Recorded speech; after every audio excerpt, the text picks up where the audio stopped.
warahmatullahi wabarakatuh. Apa kabar anak-anak? Ketemu lagi dengan Bu Ika. Hari ini kita akan belajar PLH, Pendidikan Lingkungan Hidup. Sebelum dimulai, seperti biasa kita harus berdoa dulu. Semoga hari ini kita diberi kelancaran, dan juga semoga apabila ada saudara atau teman kita yang sedang sakit, semoga Allah berikan kesembuhan. Amin ya Allah ya Rabbal Alamin. Anak-anakku, hari ini PLH kita akan belajar tentang menyenangi penanaman dalam pot ya. Kita akan belajar bagaimana menyenangi, merencanakan, dan nanti juga akan ada pelaksanaannya. Kita akan melakukan penanaman dalam pot ya. Nah, di sini anak-anak, kalian juga sudah dijelaskan sebelumnya manfaat tanaman dalam pot. Mereka ingin mengingatkan kembali. Yang pertama itu untuk keindahan atau hiasan. Yang kedua untuk kebutuhan konsumsi, bisa juga untuk menghilangkan kejenuhan atau relaksasi, dan juga sebagai sumber penghasilan. Selain itu juga tanaman itu bagus sekali ya untuk kesehatan, karena tanaman itu dapat menyerap karbon dioksida yang kita keluarkan, dan juga dari hasil fotosintesis tanaman juga bisa menghasilkan oksigen yang sangat diperlukan oleh manusia ya. Nah, itu manfaat tanaman dalam pot. Nah, kita akan belajar merencanakan penanaman tanaman dalam pot. Makanya apa saja?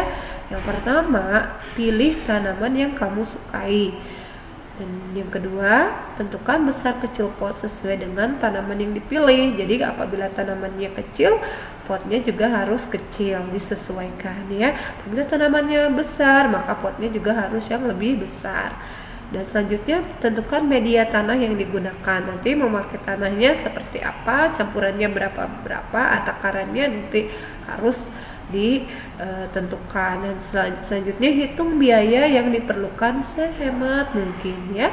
Apabila ada barang-barang yang di rumah yang sudah tidak terpakai dan bisa digunakan, itu lebih baik ya. Dan yang kelima, jangan tunggu lagi, langsung kerjakan atau lakukan perencanaannya. Dan sekarang kita dalam memilih-milih pot, ada beberapa pot yang bisa kita pakai.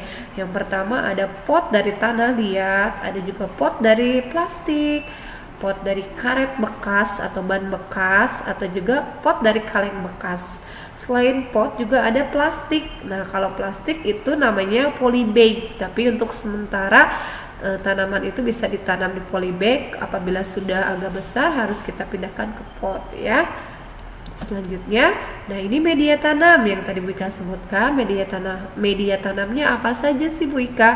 Di sini ada beberapa, ada 3 ya. Yang pertama ada tanah, yang paling penting kita medianya di tanah ya, tanah. Yang kedua ada kompos atau pupuk kandang, silahkan pilih. Kalau kompos itu dari sisa daun-daun, sisa makanan. Kalau pupuk kandang itu dari kotoran hewan ya. Ini kompos dan pupuk kandang ini termasuk jenis pupuk yang organik yang aman bagi manusia ya, dan bagi lingkungan juga. Selanjutnya yang dibutuhkan itu aram sekam. Apa sih aram sekam itu? Aram sekam itu dari kulit biji beras ya. Beras kan kalian yang bisa lihat itu warnanya sudah putih ya. Nah, sebelum putih itu ada lapisan pembungkusnya. Nah, itu dinamakan sekam. Nah, itu diambil sekamnya dan dibakar. Itu sebagai media tanam ya. Nah, selanjutnya bagaimana sih pengembangbiakan tumbuhan dalam pot? Ya, kita sesuaikan tanamannya dengan pengembangbiakannya atau pembibitannya ya.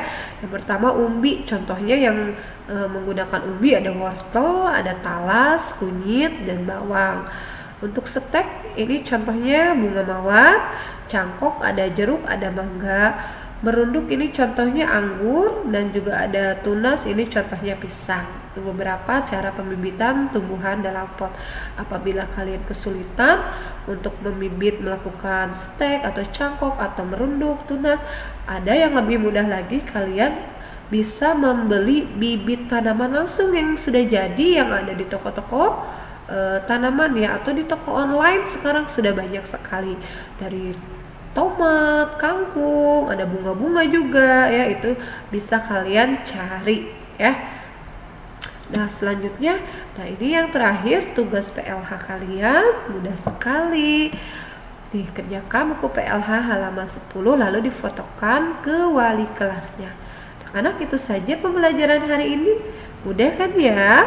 Nah, kalian hanya menyimak saja. Kalau ada yang terlewat boleh kalian putar kembali videonya ya. Terima kasih anak-anak atas perhatian kalian dan semangat kalian. Kalian hebat ya. Terus semangat, terus belajar walaupun di rumah dan tetap sehat. Sekian dari Bu Ika. Wassalamualaikum warahmatullahi wabarakatuh.